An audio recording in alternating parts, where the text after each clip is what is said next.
From the floor of the CME Group in Chicago, Illinois, I am Mark Sebastian of OptionPit.com.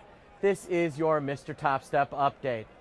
Well, in the option world, the big news is the CBOE Volatility Index, the VIX, dropping below 20 for the first time in some time. Well, what does that have to do with futures traders? Well, as that index drops, and which is very similar to futures options volatility, as that drops, that implies that the market is going to be moving around less and less. So what does that mean for futures traders? Well, less intraday volatility, which means you're going to have to be much more strict on your levels. You have to be tougher on your levels.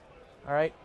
And it also points toward a bullish market. Now, with volatility falling below that key 20% level, does that mean that we're now in a low vol environment? Well, let's take a look at where realized volatility has been on the S&P 500 futures.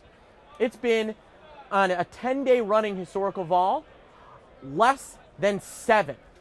All right, traders, less than 7%. That means on an annualized basis, they're predicting that the S&Ps would move about 100 points. That's almost nothing. Even 30-day volatility is now falling below 15%.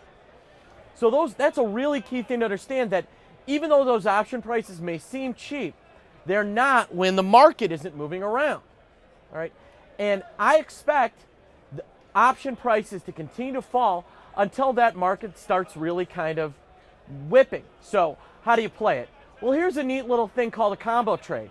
You can day trade the futures in between option prices. This is a classic futures firm move. So what we do is we'd sell an outside strangle in the options and then trade the futures movements in between that strangle. The idea being, if volatility is falling, our strangle makes money, even if our futures aren't doing that much. If volatility picks up, our futures activity will far exceed any strangle. With your Mr. Top Step update, I am Mark Sebastian of OptionPit.com.